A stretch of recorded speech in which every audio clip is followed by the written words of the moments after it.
flaws, you will still come together and be able to produce and be able to live a life that will glorify the name of the Lord. But if you are eating, you don't want him or her to know this part of you. I don't want him to know this part of me. I don't want it. How will you be able to manage your life and be able to be productive in life? Because the part you have refused to show, the part you have refused to open, if you refuse to show a very good part of you, or a part that shows you can't do one or two things, and the person will be expecting you to do it, it will be creating problems. It will be creating issues. So as much as possible in marriage, we must be open to each other. You must not be stranger to each other. You must be exposed to the details of your partner if you will be able to maximize your potentials and weaknesses in order to fulfill destiny. Nothing is hidden. I am not domestically inclined. It is not a sin. Do you understand? That for you to now, before he comes back home, you have ordered food and you put it in the freezer as if you are the one that have cooked it. You are fooling yourself. A day will come, you will have visitors. I'm saying my wife is a good cook. And you'll be posting, my wife is a good cook. Oh, you enter kitchen and you will not be able to enter. You'll not be coming out, you'll be going in, you'll be coming out, you'll be going in. Why can't you tell the person, I am not domestically inclined? And it is not a sin. I am not. Then two of you will look way around it and be able to expose yourself to that knowledge, to be able to be domestically, to be able to know it. And once you know it, you know it. But you are covering it. Then if you are covering that kind of a thing from your husband, then you have not married your friend. You haven't. Two of you will joke about it. Two of you will cook together. Two of you will look at YouTube, see how it is being done, and you will do it together. You will learn together. There is no big deal in it. You are one.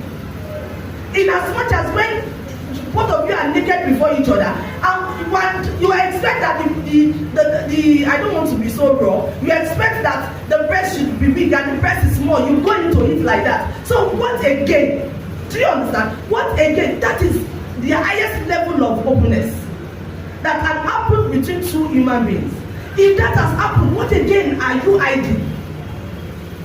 What again? So we should be able to be open to each other.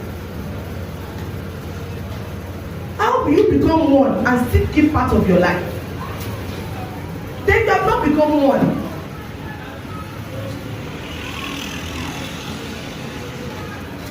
You must make your partner know your past that can affect your present and future. And that is where wisdom comes in. You must allow your partner to know your past that can affect your present and your future. Like the question we asked, you have aborted before and you have been told that you can't have children except you do IVF, except you do this and you have known. It's just normal for you to tell. You know, in your discussion, what do you discuss? In courtship now, what we talk about is going to Mr. Biggs, going to all of those things, stabbing pictures. The real thing, we are not discussing it. It is until we get to the real thing before we now know that we have left some real things behind. Praise the Lord. Praise the Lord. So, you know that can affect your future. That can affect your present. Your present. You know that if you have aborted before, your womb has been ruptured. Open up. This is what has happened. It has happened to me when I did not know Christ.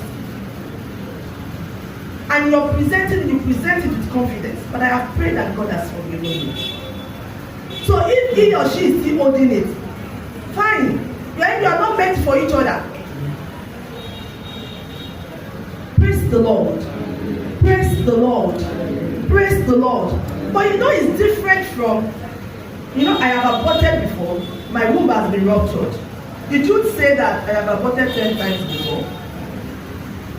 It is foolishness to say I aborted for Suraj, I aborted for Kule, I aborted for... That is foolishness. I have aborted before. Did I mention how many times? No. Did I mention the names of whom I have aborted for? No. If he asks, there's something wrong with him. Yes, if he asks, he wants you to be ashamed. Why will you ask? Oh yeah, tell me why you need to ask. I have aborted before, and my womb has been ruptured. Do you understand? And I say, how many times have you aborted before? Okay, who can ask that kind of question? Why will you ask? Oh yeah, tell me. If you are a man here and you are going to ask that kind of question, why will you ask? Praise the Lord. Hallelujah. You see, that question is beautiful. Okay. Because as a man, the first fear that will come to your mind when somebody does have aborted for it's not just about the how many times, it's about the severity of the case. Number one. What is number two? Number two, another issue is that if somebody tells you have aborted before, the next thing that you go to your mind is just the promotion. Because that is a chain reaction. The first thing is not the question. The first thing is the truth. Onídàájọ́ ó máa sọ́tọ́. You now go to, sorry, but when you are doing the thing, hope nothing spoiled. Somebody said, womb has been ruptured. He said, hope nothing spoiled. If you now ask the person, hope nothing spoiled. The person has said, nothing spoiled. Something spoiled. Wait, you know as a person again, wait, sorry, how many times? Why you ask how many times? It's also that you can satisfy your curiosity. Because if you say 10 times, you will probably think that this person cannot be better. Normally, to buy the money, I don't know if you what you are what you No, I'm coming. Amen. Mommy, I'm coming to terms with the heart of the man now. I'm relating with the heart of the man. You will fear. If you not say, I've done it.